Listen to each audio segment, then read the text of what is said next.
चलो आ जाओ, अब अपन नेक्स्ट देखते हैं बंगाल की जो है पॉलिटिकल हिस्ट्री। तो उस टेबल के अकॉर्डिंग ही चलेंगे सारे अपन, है ना, और टेबल ध्यान है तो सब लिख दोगे। तो पहले तो अपन क्या, फिरोज तुगलक तक तो दिल्ली सल्तनत के सुल्तानों के समकक्ष देखेंगे कि बंगाल के अंदर क्या चल रहा था। तो चल रहा था वैसे अपन को पता है विद्रोही हो रहे थे, तो कौन कौन था वो जैसे एक बार देख लेते हैं। तो सबसे पहले देखते हैं अपन कुतुबुद्दीन ऐबक। फिर कुतुबुद्दीन ऐबक का टाइम लिखा हुआ है 1206 से 1210।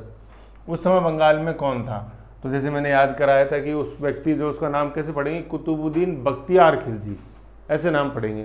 तो बख्तियार खिलजी हो गया उस समय, तो ये बख्तियार खिलजी हो गया। यहाँ देख लो माइक्रो क्या लिखा हुआ है, गौरी, ऐबक और लक्ष्मण, ये 3 लिखे हुए हैं। तो माइक्रो ध्यान है तो सबको ध्यान है। देखो वह गौरी व कुतुबुद्दीन ऐबक का एक सैन्य सिपह सलार था, है ना। मतलब पहले तो गौरी का था और गौरी के जाने के बाद कुतुबुद्दीन ऐबक का सिपह सलार हो गया। तो कहने का मतलब क्या है, ये दोनों ही जो थे, चाहे वो कुतुबुद्दीन ये बख्तियार खिलजी हो चाहे कुतुबुद्दीन ऐबक हो, दोनों ही गौरी की सेना के अंदर सेनापति या सिपह सलार थे भाई। ये हो गया गौरी। गौरी के अधीन दो लोग हैं सिपह सलार के रूप में, एक तो कुतुबुद्दीन ऐबक है और एक ये बख्तियार खिलजी है बीके। दोनों का पद समान है गौरी की सेना के रूप में। जो पद कुतुबुद्दीन ऐबक का है मोहम्मद गौरी की सेना के अंदर, वही पद बख्तियार खिलजी का है, ठीक है ना। लेकिन जब तराइन का युद्ध जीत लिया गौरी ने, अब बात है कि चलो भारत में किसको क्या दें। तो कुतुबुद्दीन ऐबक को तो बोला कि ठीक है, ये तुम अभी दिल्ली वाला क्षेत्र संभालो, लाहौर तो राजधानी बना लो, दिल्ली वाला क्षेत्र तुम संभालो। और बख्तियार खिलजी को क्या बोला कि तुम जाके बंगाल संभालो, ठीक है ना। ये वही खिलजी हैं जो जलालुद्दीन खिलजी जब अगली सल्तनत जो बनाएगा। तो वही सेकंड नंबर क्वेश्चन याद है ना चैप्टर 7 का, कि जलालुद्दीन खिलजी की ताजपोशी के समय गैर तुर्क वर्ग क्यों खुश था। तो उसमें अपन आंसर में लिखते हैं सर कि ये सेना के अंदर थे, सिपह सलार पद पे, और दूरस्थ प्रांत बंगाल बिहार में इनको नियुक्त किया जाता था। तो आ गया ही खिलजी दूरस्थ प्रांत में, ये ठीक है ना। ये चीज़ हो गया। तो ये गौरी व कुतुबुद्दीन है भाई। गौरी ने फिर, जैसे गौरी के समय तो दोनों समान थे, लेकिन गौरी ने एक हायरार्की बनाई कि तुम मेरे सीनियर कौन है, हो तुम मेरी सेना के अंदर गुलाम ही सारे, लेकिन सीनियर कौन है, पहले तो कुतुबुद्दीन ऐबक, फिर सेकंड बख्तियार खिलजी। हायरार्की तो भाई जरूरी थी ना, समझ गए। तो ये देखो, ये पहली लाइन ही बहुत इंपॉर्टेंट है। अगर अपन इसको जानते हैं और इसका प्रयोग जानते हैं कि ये कहाँ प्रयोग आएगी लाइन मेरे, जब तक चैप्टर 7 का क्वेश्चन नंबर 2 नहीं सॉल्व किया होगा आपने, या सॉल्व किया होगा लेकिन उसका आंसर सटीक नहीं आया होगा, तब तक आप इस लाइन को नहीं समझ सकते ये लाइन है क्या। गलत कह रहा हूँ क्या मैं, बताओ। फिर क्या है, बख्तियार खिलजी ने सैन राजा लक्ष्मण सेन। अब देखो ये क्या लाइन है, ये लाइन एक फ्लो बनाती है बंगाल की हिस्ट्री के अंदर, कि बंगाल की जैसे अपन हिस्ट्री देखते हैं तो प्राचीन भारत के अंदर पढ़ते हैं पाल राजवंश और सैन राजवंश, पाल और सैन, ये पीएस पढ़ते हैं अपन। तो पाल तो कौन थे, जो गुजर प्रतिहारों के समय त्रिपक्षीय संघर्ष हुआ था। इधर तो गुजर प्रतिहार थे, पूर्वी साइड के अंदर पाल थे, धर्मपाल जैसे हुआ है मेन शासक के अंदर, और दक्षिण के अंदर राष्ट्रकूट थे, ठीक है। जैसे कल शक्ति संतुलन वाला कॉन्सेप्ट मैंने बताया था, स्टेटस को बैलेंस ऑफ पावर, उसमें भी चर्चा हुई थी पाल की। पालों के बाद भाई वो तो तीनों लड़ लिए, तीनों का अंत हो गया, ठीक है। पाल बंगाल के अंदर पालों को जिन्होंने रिप्लेस किया वो सेन थे, समझ गए। फिर सेनों को जो रिप्लेस करेगा वो ये कुतुबुद्दीन बख्तियार खिलजी, मतलब कुतुबुद्दीन ऐबक के समय बख्तियार खिलजी, समझ गए। तो इसलिए ये लाइन ये यहाँ जरूरी हो जाती है। कई बार आता है बंगाल के निम्न राजवंशों को क्रम में जचाओ, पाल वंश, सेन वंश, फिर अभी अपन पढ़ेंगे इलियास शाही वंश, है कि नहीं है, फिर लास्ट के अंदर आएगा हुसैन शाह वंश। तो ये वो डायनेस्टी है, मतलब क्रम में जैसे चलेगी। तो ये आगे ना यहाँ पे सेन के ऊपर गोला लगा दो, है ना। अब जैसे आप जरा भावुक मत होना, सर सुष्मिता सेन का इनसे कुछ लेना देना है क्या, ठीक है, वो कोई लेना देना नहीं कुछ भी। तो सेन राजा कौन, लक्ष्मण सेन, ये बहुत इंपॉर्टेंट राजा है सेन डायनेस्टी का, और बहुत ज़्यादा क्वेश्चन आते हैं इसके, क्योंकि ये कल्चरल रूप से फेमस है, ठीक है। सेन राजा, ये सेन राजा का ड्यूरेशन लिखा हुआ है 1178 से 1206। अब देखो 1206, तो ये 1206 वही है जो कुतुबुद्दीन ऐबक जिस समय मतलब शासक के रूप में दिल्ली सल्तनत में आएगा। तो उधर तो कुतुबुद्दीन ऐबक आ गया और इधर कौन आ गया, इधर कुतुबुद्दीन बख्तियार खिलजी आ गया, समझ गए। तो ये 1206 यहाँ इसका अंत हो गया और उद्गम हो गया किसका, ये कुतुबुद्दीन को लखनौती से निकाल बाहर करने में सफलता प्राप्त करी। अब लखनौती याद कर लो कहाँ था, LPG 1, बिल्कुल नीचे था कि नहीं, गंगा नदी किनारे, तो वो सबसे अब ये दूर होते चले जाएंगे यहाँ से। अब सबसे पहली राजधानी क्या थी, तो मैंने बताया गंगा के सबसे नज़दीक हो सबसे पहली बनेगी। अब गंगा से अब ये ले जाएगा, एक पांडव ले जाएगा, फिर पांडवों में डलेगा, फिर गौंड चल चलो, और नहीं यार गौंड में भी नींद नहीं आती रात को, और दूर चलो एक दला दक्षिण दिनाजपुर, समझ गए ये चीज़। अब लक्ष्मण सेन ने बताया था महत्वपूर्ण क्यों, लक्ष्मण सेन के दरबार में था जयदेव, मतलब लक्ष्मण सेन के दरबार में पंचरत्न थे, जैसे अपन अकबर के पढ़ते हैं 9 रत्न थे, शिवाजी के अष्टप्रधान थे 8 थे, और अपन जैसे देखते हैं कृष्णदेव राय उसके अष्ट दिग्गज थे, है ना, अष्टप्रधान शिवाजी के थे, वो एडमिनिस्ट्रेशन से रिलेटेड थे। कृष्णदेव राय के दरबार में तो अष्ट दिग्गज थे, जैसे उसमें तेनालीरामन एक हुआ है, पैडान हुआ है, ठीक है, तो वो क्या है, वो अष्ट दिग्गज थे, वो कल्चरल से थे। अकबर के दरबार में 9 रत्न थे, जिन्हें मतलब मिर्जा राजा मान सिंह एक थे जयपुर वाले, ठीक है। ऐसे ही जो जयदेव लक्ष्मण सेन है उसके दरबार में 5 रत्न थे, तो उसको क्या बोलते हैं पंच, जैसे आज भी इकोनॉमिक्स में आप पढ़ते हो मिनी रत्न, महारत्न, नवरत्न, नवरत्न कंपनियां है कि नहीं है, तो ये वही रत्न, ये यहीं से लिया हुआ कॉन्सेप्ट रत्न। तो पंच रत्न थे, उनमें से एक रत्न था कौन, मतलब रत्न का मतलब जेम्स, मतलब कोड ज्वेलर्स, कोड ज्वेल जिसको बोलते हैं, दरबार का जिससे शोभा बढ़ती थी, तो ये कल्चरल थे जयदेव, और उसने लिखा है गीत गोविंद, ये बहुत अच्छा है क्वेश्चन ये, ठीक है, जयदेव बंगली भाषा के अंदर लिखा हुआ था। और इस गीत गोविंद में क्या मिलता है, जो अपन राधा कृष्ण की जितनी भी अपन जैसे एक लव स्टोरी के रूप में कृष्ण की लीलाएं जैसे अपन देखते हैं, तो राधा और कृष्ण का जो प्रेम प्रसंग जैसे जो है वो इस गीत गोविंद के अंदर मिलता है। ये विषय वस्तु पूछते हैं गीत गोविंद की विषय वस्तु क्या है, तो राधा कृष्ण और राधा का जो प्रेम प्रसंग है वो गीत गोविंद के अंदर अपन को मिलता है, ठीक है। किसने लिखी, जयदेव ने लिखी। जयदेव किसके दरबार में था, लक्ष्मण सेन के दरबार में था। लक्ष्मण सेन कहाँ का राजा था, बंगाल का राजा था। ये सारे क्वेश्चन है, उठा के देख लेना आप चाहे पेपर, समझ गए, बांग्ली भाषा के अंदर लिखा हुआ है, ठीक है ना। वैसे कुछ संस्कृत, कुछ हिस्सा संस्कृत का भी है, बांग्ला में भी है, ठीक है। लक्ष्मण, लेकिन इनकी का कोर्ट लैंग्वेज जो थी वो बांग्ला ही थी। लक्ष्मण सेन, पंचरत्न, ठीक है, ये चीज़ आ गई। तो अपन ने यहाँ तक क्या देखा, अपन ने कंटिन्यूटी देखी सर, कि बंगाल में कुतुबुद्दीन बख्तियार से, मतलब बख्तियार, देखो कुतुबुद्दीन बख्तियार में जानबूझ के बोल रहा हूँ जिससे कि ये दिमाग के अंदर फिट हो धीरे धीरे, क्योंकि यहाँ से शुरुआत हो रही है। लक्ष्मण सेन ये राजा थे, ये सब हिंदू राजवंश था, ठीक है। अब जो सारा शासक आएंगे वो सारा मुस्लिम राजवंश आएगा, इसलिए इंपॉर्टेंट है ये जानना, ठीक है। तो लक्ष्मण सेन तो कंटिन्यूटी बता रहा है कि सेन वंश का अंतिम राजा लक्ष्मण सेन, इससे पहले आएगा बल्लाल सेन, वो भी बहुत इंपॉर्टेंट है। तो बल्लाल सेन के बाद लक्ष्मण सेन आए, सेन वंश का अंत हुआ, और फिर उदय हुआ बख्तियार खिलजी का, समझ गए। तो ये लाइन हो गई कि लक्ष्मण सेन अंतिम राजा, और ये लाइन ऊपर लाइन क्या हो गई कि ये खिलजी यहाँ पे सिपह सलार के रूप में आए, और यहीं से इनके मन के अंदर एक तरफ तो खुशी थी कि लक्ष्मण सेन को हटा के अपन स्वतंत्र बन रहे हैं, अरे एक तरफ गम था कि अरे मैं दिल्ली क्यों नहीं दी मेरे को, है कि नहीं, दिल्ली दे देते तो और अच्छा होता, यहाँ आके दिल्ली से दूर विषम जलवायु के अंदर संचार साधनों के रूप में सिर्फ जलमार्ग हैं, तो मैं परेशान नहीं होता। कल पढ़ा था विद्रोह के कारण क्यों, तो मैं परेशान नहीं होता, है कि नहीं है। तो ये दोनों लाइन इंपॉर्टेंट है, ये तो है खुशी, ये है गम, कभी खुशी गम हो गया ऐसे, ठीक है। फिर अपन आगे पढ़ते हैं, जो मतलब एक बहुत नेगेटिव डेवलपमेंट अपन जैसे बख्तियार खिलजी का पढ़ते हैं, वो है शीलभद्र 1203, ठीक है। तो शीलभद्र क्या थे, जैसे अपन देखा हुआ है, जैसे यहाँ पे सारा आप देखोगे उसमें है कि भाई कुतुबुद्दीन बख्तियार खिलजी, मतलब बख्तियार खिलजी की तबीयत खराब हुई, ठीक है। उस समय जैसे इधर सिंध अफगान प्रदेश के अंदर ही रहते थे, तो शीलभद्र को बुलाया गया कि आओ तुम बताओ हमें। तो बख्तियार खिलजी को लगा कि एक कोई जैसे काफिर का मतलब जो कुरान को नहीं मानता हो, वो कैसे मेरे को सही कर सकता है और कैसे मेरे को इलाज कर सकता है। लेकिन फिर एक वैज्ञानिक तरीके से शीलभद्र ने उनको दवा दी कि तुम कुरान पढ़ते हो, कैसे कि हाँ भी वो थूक लगा के मैं पेज पलटता हूँ, तो उन्होंने कुरान के पन्नों पे थोड़ी दवाई लगा दी कि इस कुरान को पढ़ो जो भी मैं दे रहा हूँ तुमको। फिर वो ऐसे ऐसे ही उसको मतलब कुरान पढ़ी, तो दवाई बख्तियार खिलजी के अंदर गई और असर किया और खुश हो गया, सही हो गया कुछ दिनों बाद।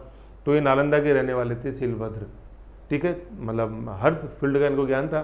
फिर ये कुतुबुद्दीन बख्तियार खिलजी आए नालंदा की, शीलभद्र ने तो ये सोचा कि थैंक यू देने आए होंगे भाई, सही हो गया, लेकिन फिर यहाँ की मारकाट करी और नालंदा जो उस समय का तत्कालीन मतलब विश्व का सबसे बड़ा विश्वविद्यालय था, उसको पूरा नष्ट कर दिया और अनेक बौद्ध भिक्षुओं को मौत के घाट उतार दिया, है ना। तो जैसे अपन ये कॉन्सेप्ट कब कम आएगा, जब आप पढ़ोगे बौद्ध धर्म का भारत में विलुप्त होने का कारण क्या है, तो उसमें सबसे बड़ा रोल है किसका, बख्तियार खिलजी का। जैसे अपन देखते हैं कि ये क्वेश्चन आता है बौद्ध धर्म का, खास तौर पे जैसे मेंस में, कि बौद्ध और जैन दोनों भारत की धरती पे आए, दोनों आए, बुद्ध भी यहीं से थे, महावीर भी यहीं से थे। लेकिन बौद्ध धर्म जिस धरती पे पैदा हुआ वहाँ से विलुप्त के कगार पे है। आप जो बुद्धिस्ट देखते हैं अपने माइनॉरिटीज़ हैं, जैन भी हालांकि माइनॉरिटीज़ है, लेकिन बुद्धिस्ट तो संख्या के बल में है, कुछ कम है। तो बौद्ध तो अपनी जन्मभूमि से मिट गया और वहाँ फलीभूत हो रहा है जहाँ से उसका कोई संबंध नहीं था। जैसे चीन हुआ, चीन में महायान बुद्धिज़्म है, श्रीलंका है जहाँ हीनयान बुद्धिज़्म है, वहाँ फलभूति अपने तिब्बत देखते हैं ताइवान देखते हैं, तो वहाँ जापान है जहाँ पूरी बौद्धिस्ट कल्चर है। और इंडिया के अंदर इतना नहीं है, आप देख लो। और फिर तो बुद्ध धर्म तो क्यों विलुप्त हो गया और जैन धर्म को प्रेषक क्यों मिला? मतलब जैन धर्म तो कैसे फलीभूत हो गया और बुद्धिज्म कैसे मर गया अपनी भूमि पर, मतलब भारत के अंदर? तो ये फिर आंसर लिखना होता है। तो उसमें बुद्ध के धर्म के पतन का सबसे बड़ा कारण माना जाता है ये, क्योंकि बुद्धिस्ट धर्म का उस समय जो सबसे बड़ा केंद्र था वो नालंदा था। विक्रमशिला भी था, लेकिन विक्रमशिला जो है वो कंपेरेटिवली एक तंत्रयान शाखा थी बुद्धिज्म की, उससे संबंध था उसका, ठीक है, जिसमें जादू टोना अपन पढ़ते हैं, समझ गए? तो वहाँ अपन को ये बख्तियार खिलजी लिखना पड़ेगा, तो शीलभद्र लिखना पड़ेगा, नालंदा लिखना पड़ेगा, और ये 1203 की जो घटना है ये लिखनी पड़ेगी। तब आपको वो एग्जाम खुश होगा, हाँ ये जानता है बख्तियार खिलजी के बारे में, समझ गए? तो देखो लेके आए तुर्की का सैन्य कमांडर कौन? बख्तियार खिलजी। अपन अभी देखिए, देखो सैन्य कमांडर वो सिपह-सलार गंभीर रूप से बीमार पड़ गया, सारे हकीम हार गए, परंतु बीमारी का पता नहीं चल पाया। खिलजी दिनों दिन बीमार पड़ता गया और कमजोर हो गया और बिस्तर पकड़ लिया। उसे लगा कि अब उसके आखिरी दिन आ गए हैं। एक दिन उससे मिलने एक बुजुर्ग ने मिलने आए बुजुर्ग ने सलाह दी कि भारत के मगध राज्य में अवस्थित कौन सा विद्यालय है? विद्यालय नहीं है, महाविद्यालय है। महाविद्यालय का मतलब जैसे आज अपन देखते हैं कॉलेज टाइप, वो यूनिवर्सिटी विश्वविद्यालय हो जाता है, लेकिन मतलब एज गुड एज यूनिवर्सिटी है। नालंदा वहाँ विश्वविद्यालय लिखा तो कोई दिक्कत नहीं है। तो नालंदा लोकेशन देख लिया अपन ने, गंगा के दक्षिणी किनारे पे। जैसे अपन यूँ देखेंगे पटना आएगा पहले, ठीक है, पटना से आगे चलेंगे तो नालंदा आएगा, और नालंदा से आगे चलेंगे पूर्व दिशा के अंदर तो विक्रमशिला आएगा, ठीक है ना। नालंदा के एक ज्ञानी कौन? शीलभद्र। कौन है? नाम याद होना चाहिए। ये चरक नहीं लिखा हुआ है, ये चाणक्य नहीं लिखा हुआ है, ठीक है। चरक चाणक्य का संबंध जैसे अपन जितना भी देखेंगे वो तक्षशिला से है संबंध, ठीक है ना। शीलभद्र का संबंध कहाँ से है? नालंदा से। तक्षशिला और नालंदा में बहुत डिफरेंस है। तक्षशिला तो वहाँ पेशावर में अपने पाकिस्तान में हिंदू कुश पर्वतमाला के अंदर, और ये नालंदा है। को एक बार दिखा ले वे आपको ठीक कर देंगे। खिलजी तैयार नहीं हुआ, उसने कहा कि मैं किसी काफिर कौन होता है? जो इस्लाम के सिद्धांतों को नहीं मानता उसको काफिर बोलता है, ठीक है ना। जैसे इस्लाम में भूत परस्ती अलाउड नहीं है, मतलब मूर्ति पूजा, तो जो मूर्ति पूजा करेंगे वो इस्लाम धर्म के अनुसार वो काफिर, ठीक। के हाथ की दवा नहीं ले सकता हूँ चाहे मर क्यों ना जाऊँ, मगर बीवी बच्चों की जिद के आगे झुक गया और शीलभद्र जी तुर्की आए, समझ रहे हो। बख्तियार खिलजी दिखाने नालंदा नहीं आया है भाई, वो तो था ना काफिर के हाथ की, तो मैं दवाई लेना नहीं चाहता तो मैं क्यों आऊँ नालंदा। तो शीलभद्र ने अपना शील गुण दिखाते हुए, शील गुण का मतलब जो मेरे चरित्र के गुण है, वो शीलभद्र ने अपना शील मतलब चरित्र दिखाते हुए कहाँ पहुंच गए? तुर्की पहुंच गए। किसका इलाज करने?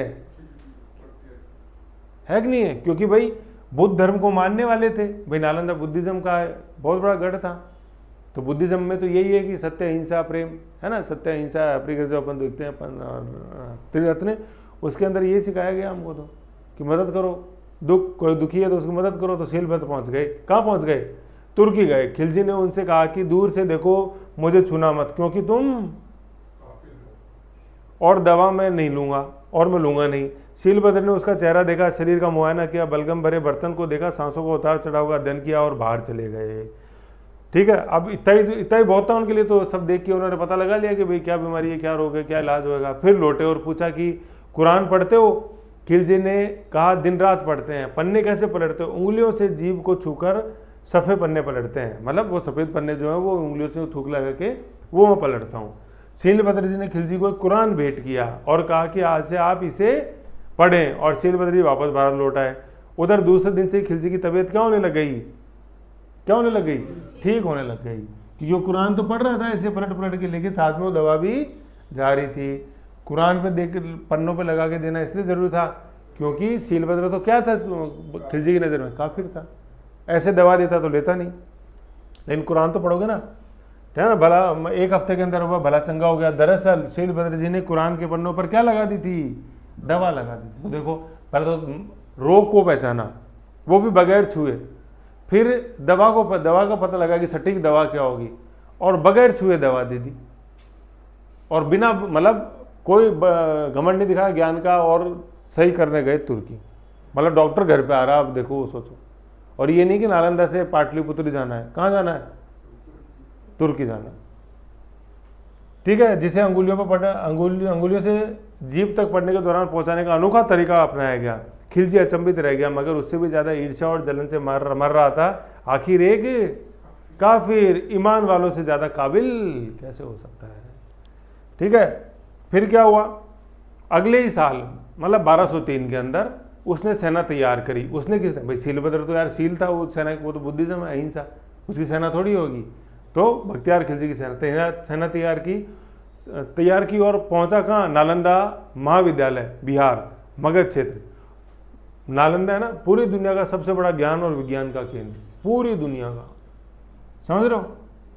आज जैसे अपन देखते हैं पूरी दुनिया के अंदर जो सर्वोच्च संस्था है वो अपने MIT है, ठीक है ना, MIT ये अमेरिका के अंदर है, ठीक है। इसको बोलते हैं Massachusetts institute of technology, MIT। मतलब जो अपने पेंसिल्वेनिया राज्य देखते हैं अमेरिका के अंदर, जैसे ये अपने अमेरिका है, तो इधर ये अटलांटिक महासागर है, तो वाशिंगटन DC, पेंसिल्वेनिया, ठीक है ना, यहाँ पेंसिल्वेनिया, इसकी राजधानी है मैसाचुसेट्स, ठीक है। तो यहाँ पे तो ये है सर्वोच्च संस्था। आज मतलब टेक्नोलॉजी कहीं आती है तो ये है, कहीं रिसर्च होती है तो सब, जैसे अपन वेल नोन देख रहे हैं जैसे गूगल है, तो यहाँ के जैसे वो स्टूडेंट्स थे तो उनका वो प्रोजेक्ट था कि कैसे कोई साइट ढूंढे, तो आज देख लो, है ना। फेसबुक जो है वो यहाँ का प्रोजेक्ट था। फिर ये तो IT में देख रहे हैं, बाकी जैसे अपन कोई भी लेटेस्ट टेक्नोलॉजी जैसे देखते हैं, ड्रोन टेक्नोलॉजी और उससे अच्छी और एडवांस टेक्नोलॉजीज हैं, सारी वो यहीं से निकलती हैं, ठीक है ना। हाँ, ह्यूमैनिटी मतलब साइंस एंड टेक्नोलॉजी के अंदर है ज़्यादा, ठीक है। ये हो गया MIT। और फिर MIT की तर्ज पे अपने भारत के अंदर जो सर्वोच्च संस्था देखते हैं अपन, वो कौन से हैं, IIT है। तो ये MIT की तर्ज पे IIT बनी हुई है भारत में, है ना। जवाहरलाल नेहरू गए थे, उन्होंने देखा अमेरिका के अंदर ऐसे MIT है, तो MIT की तर्ज पे अपन ने बना दी IIT। तो M को वैसे आई किया है अपन ने, और कुछ नहीं। Massachusetts institute of technology, Indian institute of technology, MIT की तरफ से। तो ये तो आज के हैं, अरे हमारे पास तो उस समय का है, तो हमें क्या सिखाओगे, ज्ञान विज्ञान। ये देख लो पूरी दुनिया का सबसे, उस समय 1203 जंगलों में रहते थे अमेरिका के नागरिक, उस समय अंदर नोमैडिक्स की तरह घूमते थे। और ब्रिटेन जो फिर बाद में आया अपन को सभ्यता सिखाने, तो उस समय जंगलों में रहते थे और पेड़ों पे रहते थे। अपन रॉबिन्सन क्रूसो पढ़ेंगे जब आएगा ना, मॉडर्न इंडिया पढ़ोगे, तो वो लिखते हैं कि आज अपन अंग्रेज भारत में क्यों आए, कि एक वाइट मैन्स बर्डन थ्योरी काम करती है, श्वेत जाति पर भार, कि ये जो भारतीय हैं जो तुलनात्मक रूप से जिनको वो काले बोलते थे, तो वो जो मानव जाति है ना उसके ऊपर भार है, और खासतौर पे इंग्लैंड में जो गोरी जाति है उसके ऊपर भार है। तो वो जो वाइट मैन है ना, गोरे लोग, वो सुधारने आए हैं इनको, इंडियंस को, ब्लैक्स को सभ्यता सिखाने। तो उनके अंदर फिर एक था रॉबिन्सन क्रूसो, तो वो उसने भी जैसे अपने लिखा टेक्स्ट के अंदर कि तुम जैसे आए हो ना, सुधारने आए हो भारत में, तो मैं तुम्हारी जानकारी के लिए बता दूं कि जिस समय भारत में कालजयी ग्रंथ लिखे गए, क्या वेद लिखे गए, रामायण महाभारत लिखी गई, उस समय तथाकथित ये जो श्वेत प्रजाति है, इनके पूर्वज जंगलों में रहा करते थे और शायद पेड़ों पे उल्टा लटका करते थे। और तुम उस भारत को आज सभ्य बनाने आए हो। सभ्य नहीं बना रहे, तुम तो शोषण कर रहे हो उसका। सभ्य बना रहे हो तो बताओ ना, तुमने कितनी स्कूलें खोली, कितने अस्पताल खोले, बताओ एक बार। रेल चलाई तो तुम्हारे स्वार्थ से चलाई कि हाँ बयाना, अरे बांदीकुई तक चलाओ, जैसे कि वहाँ जो बयाना के आसपास जो नील है उसको लेके आ जाऊँ मैं तो दिल्ली। इतना ही था तो इंदिरा गांधी नहर बनाते ना तुम। इतनी ज़्यादा चिंता थी तो राजस्थान की, क्यों नहीं बनाई। नीलगिरी में जाके तुमने टॉय ट्रेन चलाई, या उधर हिमाचल में चलाई, या दार्जिलिंग में चलाई। वो इसलिए थी क्या यहाँ पर्यटक घूमने आए और यहाँ आनंद लें? नहीं, चाय होती थी, वो चाय आगे मैदानों तक आ जाए, ठीक है। मतलब जैसे नीलगिरी में होती तो वो कुन्नूर तक आ जाए, दार्जिलिंग में होती तो जलपाईगुड़ी तक आ जाए, उधर हिमाचल में होती थी वो तो सोलंग तक आ जाए, और फिर वहाँ से वो जो मालगाड़ियाँ जो होती मीटर गेज पे, वो लेके उसको फिर बंदरगाह तक आए, और बंदरगाह से वो लंदन जाए, न्यूयॉर्क जाए। अमेरिकन इतिहास पढ़ना अब, तो उसमें जो अमेरिका की क्रांति हुई वो बोस्टन टी पार्टी घटना है, वो मैसाचुसेट्स के पास ही बोस्टन। तो वो भारत से जो चाय आई थी उसको उठा के समुद्र में फेंक दिया था, तो इतनी कीमत थी भारतीय चाय की, तो इसलिए वो बनी है। उनका स्वार्थ था उस ट्रेन के पीछे। तो तुम हमें सिखा रहे हो यार सभ्यता। ये देख लो, पूरी दुनिया का सबसे बड़ा ज्ञान और विज्ञान का केंद्र था भारत। वो तो आके फिर तुमने शोषण किया और जो भी हमारे अंदर था उसको मिटा दिया। समझ रहे हो। तो ये वो सीलबद्र, देखो बड़ा ज्ञान और विज्ञान का केंद्र था, जहाँ कितने कितने ही हैं 10,000 छात्र और 1,000 शिक्षक। ठीक है, 1,000 शिक्षक, 1:10 हो गया। देख लो, ये भी ऐसा भी नहीं कि हाँ भाई 10 लाख स्टूडेंट्स थे और करीबन 10 टीचर ही थे, ऐसा भी नहीं। अनुपात देखो आप, है कि नहीं है। शिक्षक एक बड़े परिसर में रहते थे, जहाँ कितना मंजिला इमारत थी, 3 मंजिला इमारत थी। विशाल 3 मंजिला इमारत का क्या था, केवल पुस्तकालय था। तो सोचो इस मेन जो एडम ब्लॉक है वो तो क्या हुआ होगा, जिसमें 1 करोड़ पुस्तकें, पांडुलिपियां और ग्रंथ थे। मतलब वो ये पांडुलिपियां पुस्तकें वो नहीं थी जैसे आज अपन देखते हैं मार्केट से गए खरीद लाए, भैया बिपिन चंद्रा दे दो मैं सजाऊंगा।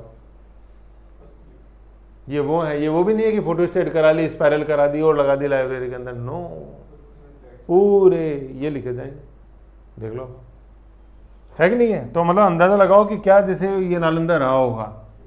ठीक है, फिर क्या, खिलजी जब पहुंचा भाई सेना लेके आया था बाबा। खिलजी जब पहुंचा तो शिक्षक और छात्र उसके स्वागत में बाहर आए, क्योंकि उन्हें लग रहा था कि वह कृतज्ञता मतलब थैंक्स व्यक्त करने आया। खिलजी ने उन्हें देखा और मुस्कुराया और तलवार से भिक्षु श्रेष्ठ, ये भिक्षु का नाम है, भिक्षु श्रेष्ठ की क्या काट दी, गर्दन काट दी, क्योंकि वह पूरी तैयारी के साथ आया था। वह कौन, खिलजी, तलवार थी हाथ में। भाई भिक्षु श्रेष्ठ जो है ये तो एक पुस्तक और लाया होगा कि जैसे स्वास्थ्य तो प्राप्त कर लिया लेकिन आगे बीमार नहीं पड़ो, सर ये एक बार और पढ़ लेना, वो तो वो लाया होगा। उसको क्या पता था कि ये मिलेगा बदले में। साथ आया, फिर हजारों छात्रों और शिक्षक गाजर मूली की तरह काट डाले गए, क्योंकि वह सब अचानक हुए हमले से क्या थे, अनभिज्ञ थे। भाई ज्यादातर यही होता है, किसी को आप सही कर दो फिर वो आ रहा है घर पे तो वो थैंक्स देने आना है, कृतज्ञता ही देने आ रहा है, थैंकफुलनेस, है ना। ये तो कृतज्ञ घन हो गया, कृतज्ञता का जो विलोम होता है वो कृतज्ञ घन है। ठीक है, खिलजी ने फिर ज्ञान विज्ञान के केंद्र पुस्तकालय में क्या लगा दी, आग लगा दी।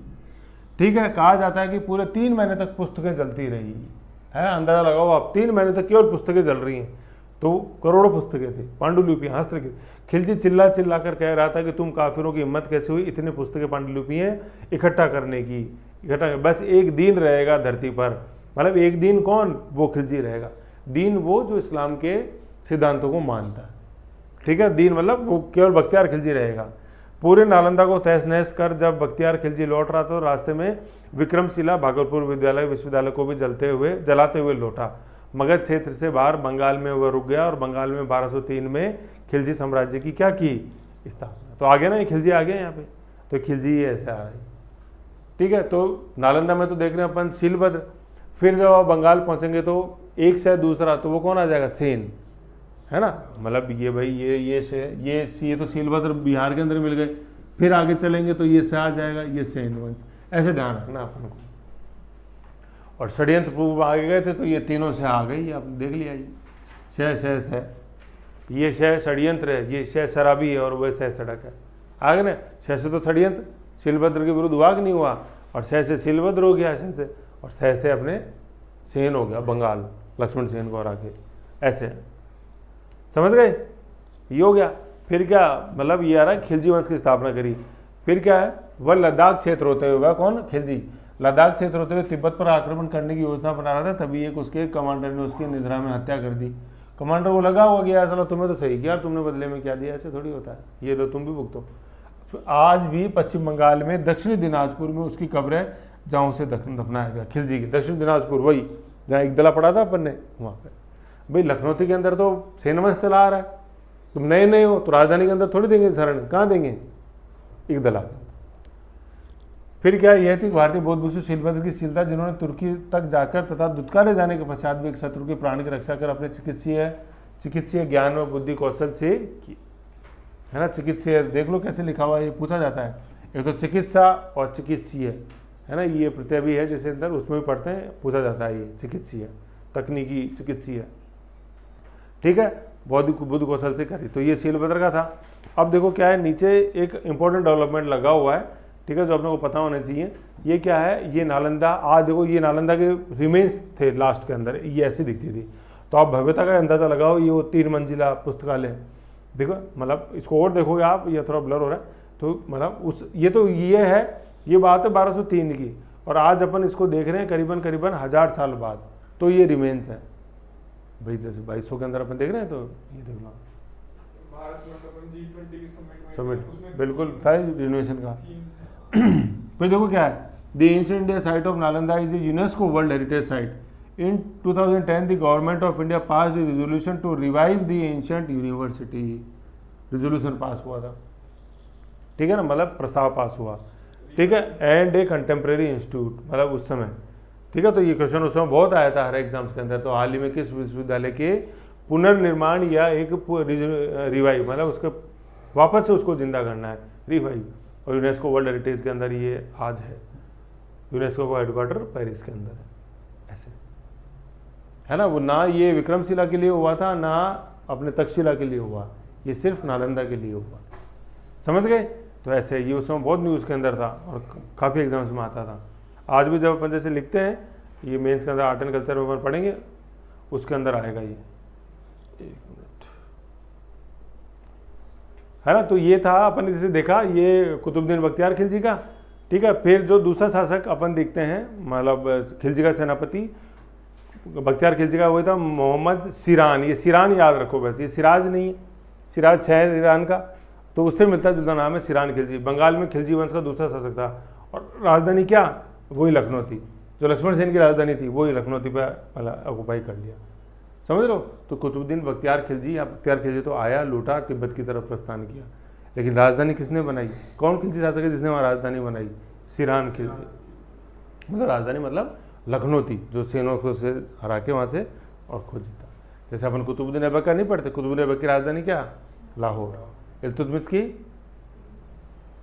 दिल्ली। ऐसे ही बख्तियार खिलजी की राजधानी बंगाल या लखनऊ नहीं थी, क्या थी, कुछ नहीं थी उस समय। तो तभी तो रखना है वहाँ, पहले तो राजधानी पे आप कब्जा तो करो, उसके बाद वहाँ मकबरे बनने चालू होंगे, है कि नहीं है, ऐसे, ठीक है। तो ये लखनऊ, मालदा, पश्चिम बंगाल, ये चीज़ है।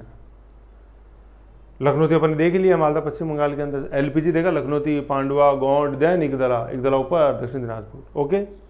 अब क्या होता है, अभी इल्तुतमिश के साथ देखेंगे। इससे पहले अपन ने क्या देखा, कुतुबुद्दीन ऐबक व बंगाल। अब नेक्स्ट देख रहे हैं अपन इल्तुतमिश व बंगाल, समझ रहे हो, ये है।